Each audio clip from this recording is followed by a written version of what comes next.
اچھا بیٹا ان کی بک ہے, اس کا نام آپ نے ضرور لکھنا ہے اور اس کو مینشن ضرور کرنا ہے, اور یہ بک جو ہے وہ بہت امپورٹنس کی حامل ہے. دا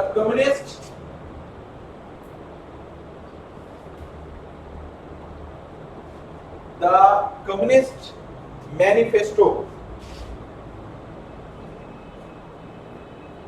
یہ بک کا نام ہے, دا کمیونسٹ مینیفیسٹو. اچھا ایک چیز آپ نے ابھی بایوگرافی کو کارل مارکس کے دیکھ رہے ہیں, کہا یہ جاتا ہے کہ دنیا میں شاید اب تک ہسٹوریکلی 19ویں صدی کے بعد سب سے زیادہ پڑھی جانے والی, فوکس ہونے والی جو رائٹنگز ہیں وہ شاید کارل مارکس کی, چونکہ اس نے اس طرح سے سوسائٹی کو, اکانومی کو, پالیٹکس کو اتنا لاجیکلی جوڑ دیا ہے, وہ بات کہہ دی ہے جو ہر معاشرے کا مسئلہ ہے, جو ہر معاشرے میں کسی نہ کسی سٹیج کے اوپر ایک جنگ ہے ورکر کی اور اونر کی.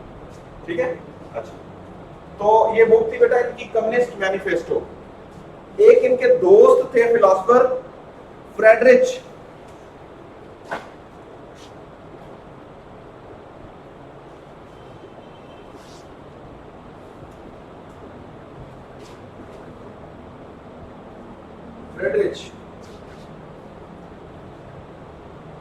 اینجلز, یہ کے فرینڈ تھے فلاسفر. انہوں نے کارل مارکس نے فریڈرچ اینجلز کے ساتھ مل کے ایک بک لکھی تھی دا کمیونسٹ مینیفیسٹو, اور یہ بک بیٹا انہوں نے لکھی ہے 1848 میں, 1848 میں.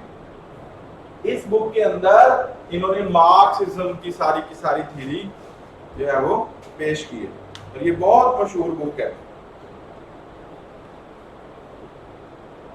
جب بیٹا ہم کلاس اسٹرگل کی بات کرتے ہیں تو کلاس اسٹرگل کی ایگزامپلز کے طور پہ آپ مینشن کر سکتے ہیں فرینچ ریولوشن کو.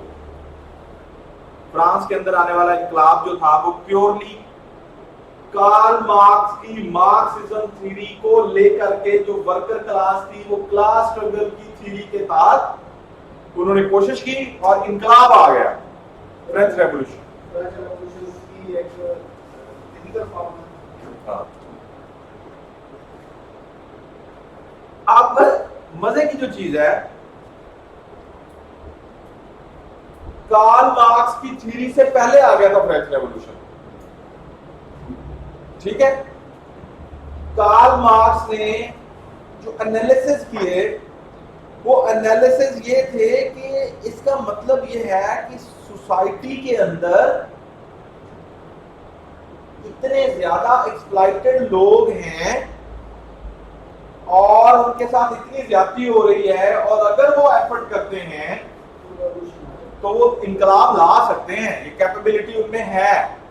تو اس لیے کچھ ریولوشنز تھے جن کو وہ فوکس کر رہے تھے, اور جو فرینچ ریولوشن ہے بیٹا وہ تو بیسیکلی 1789 ٹو 1799 یعنی before the birth of Karl Marx آ گیا تھا, 1789 ٹو 1799.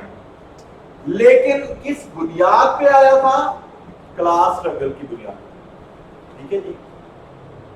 ہاں اب جو رشین ریولوشن ہے یہ پیورلی کارل مارکس کی تھیوری اور مارکسزم کی بنیاد پہ آیا تھا, اور رشین ریولوشن جو ہے وہ بیٹا آیا ہے 1917 کو سیکنڈ ایگزامپل کے طور پہ to 1923.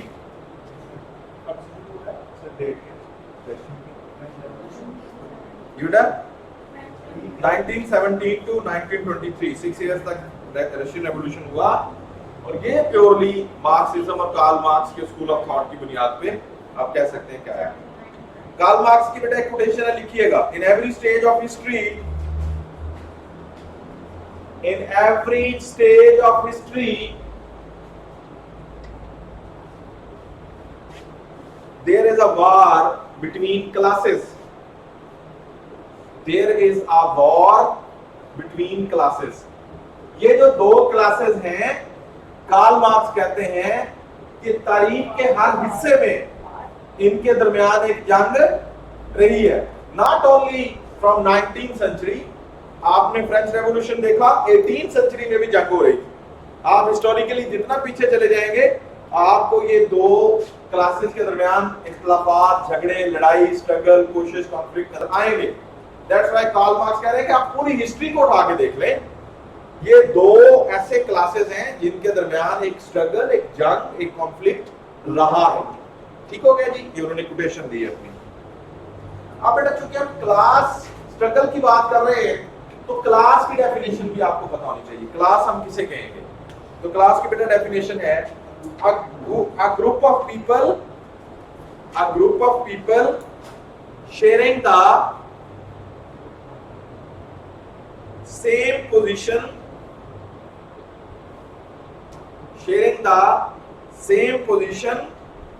in the process of production.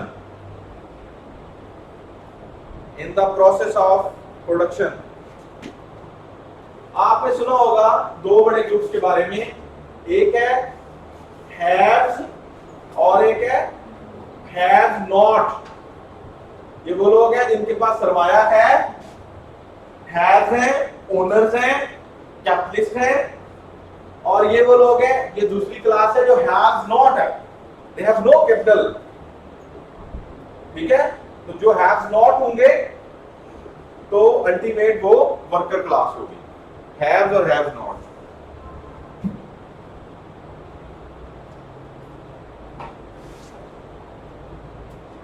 ایک بیٹا اور بک ہے وہ لکھیے گا ذرا، revolution and counter revolution in Germany. Revolution and counter revolution in Germany. چونکہ کارل مارکس جرمنی سے تھے تو انہوں نے ایک بک لکھی revolution and counter revolution in Germany. اور اس بک میں انہوں نے کہا تھا کہ یہ بظاہر تو دو کلاسز ہیں لیکن اس کے دوران 8 کلاسز اور بھی ہیں.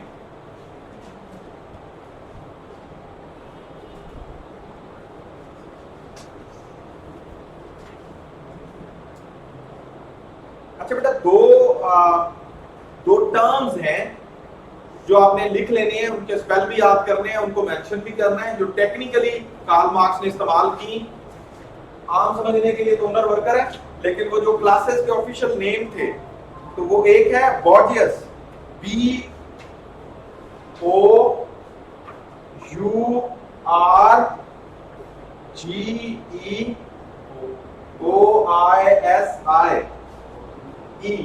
بورجیس. یہ بیٹا control capital and means of production, وہ کلاس جس کو آپ اونر کلاس کہہ رہے ہیں، جو کیپٹل اور مینز آف پروڈکشن پیدا کرنے والی چیزوں کے جو ذرائع اور جن کے پاس سرمایہ ہوتا ہے تو ان کو ہم بورجس کا نام اس نے دیا جی. اور دوسرا ہے بیٹا پرولیٹیج، PROLETAIAT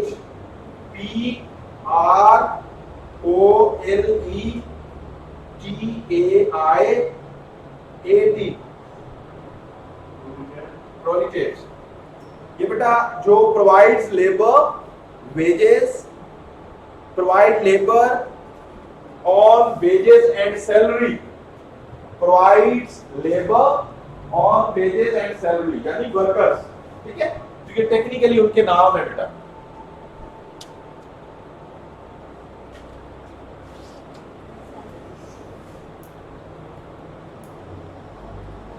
جو کلاسز ہیں، یہ جو کلاسز ہیں اس کی بیٹا دو کلاسیفیکیشنز انہوں نے کی ہیں، وہ ذرا لکھیے گا. ایک ہے کلاس ان اٹ سیلف اور ایک ہے کلاس فار اٹ سیلف. یا آپ ایک طرف کلاس ان اٹ سیلف لکھ لیں، لائن لگائیں، آگے لکھ لیں کلاس فار اٹ سیلف، تو پھر ذرا اچھے سے آپ کو سمجھ آئے گا. کلاس ان اٹ سیلف اور ایک ہے class for it self. Class in it self جو ہے اس کو کہتے ہیں جس میں members do not have class consciousness. معاشرے میں کچھ لوگ ہوتے ہیں جو کلپتے ہیں، بات کرتے ہیں، ہم ایکسپلائٹ ہو رہے ہیں، ہمارے حقوق ہمیں نہیں مل رہے. اور کچھ لوگ ہوتے ہیں وہ بہتر نہیں کرتے. جیسے اگر آپ دیہاتوں کی مثال دیں تو وہاں جو بیچارہ کاما ہوتا ہے، ٹھیک ہے، تو اس بیچارے کو 6 مہینے بعد وہ دے دیتے ہیں 4 منت دانے، ٹھیک ہے، اور وہ اس کو بھی بات نہیں کرو، کہتے ہیں اسی ساری نسلیں میں توڑیاں لائیں. ٹھیک ہے، یہ وہ لوگ ہیں جن کو آپ کہیں گے کہ کلاس ان اٹ سیلف ہے. They have no consciousness about their exploitation or rights. اور اگر وہ ممبرس جو اپنی ایکسپلائٹیشن کے بارے میں کانشیسنس رکھتے ہیں تو وہ کس کلاس میں آئیں گے؟ کلاس فار اٹ سیلف میں. اور جو کانشیسنس نہیں رکھتے وہ کلاس ان اٹ سیلف میں آئیں گے. سر کلاس فار اٹ سیلف میں کانشیسنس نہیں ہے جی اور ان اٹ سیلف میں کانشیسنس ہے. جی کلاس ان اٹ سیلف میں کانشیس نہیں ہے وہ لوگ, وہ بات ہی نہیں کرتے اپنے رائٹس کے لیے. اور کلاس فار اٹ سیلف کے لیے جو لوگ ہیں وہ کانشیس ہیں, اپنے رائٹس اور اپنی ایکسپلائٹیشن کے بارے میں نالج بھی رکھتے ہیں اور بات بھی کرتے ہیں.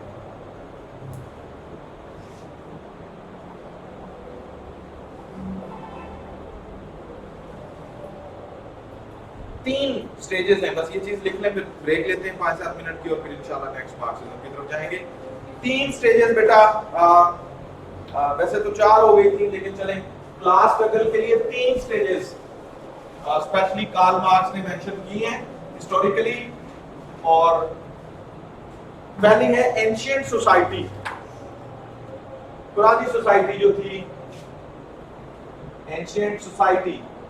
ایسے اس سے پہلے بھی ایک سوسائٹی کی بات کی ہے لیکن نیکسٹ ہم اس کو ڈسکس کرتے ہیں. تو جو اینشینٹ سوسائٹی تھی اس میں یہ ہیوز اور ہیو ناٹ کے جو نام تھے وہاں پہ تھے ماسٹرز اور سلیوز. آپ نے دیکھا ہوگا پرانے ایک تھا نا, آقا ہوتے تھے وہ غلام خرید لیتے تھے, اور تو یہ ہیوز تھے اور یہ ہیو ناٹ تھے, اور یہ ان کے ہاتھوں تب بھی ایکسپلائٹ ہو رہے تھے. مارکس کہتا ہے اس سٹیج پہ بھی, ٹھیک ہے, ان کو ان کے ورک کے لیول کے اوپر تو نہیں نا پے بیک ہو رہا تھا, ایکسپلائٹ ہو رہے تھے. ایک سٹیج یہ تھی. ایک بیٹا تھی جس کو اس نے کہا ہے فیوڈل سوسائٹی. یہ بہت پرانی سوسائٹی نہیں ہے, فیوڈل سوسائٹی تو آج بھی ہے ٹو سم ایکسٹینٹ, لیکن اب تھوڑا سا یہ انڈسٹریل سوسائٹی میں چینج ہو چکی ہے.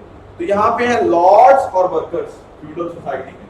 آپ نے دیکھا ہوگا لارڈز یا لینڈ لارڈ جس کو آپ کہتے ہیں, لینڈ لارڈز اور ورکرز, یہ جگیردارانہ نظام, جگیردارانہ نظام, ٹھیک ہے.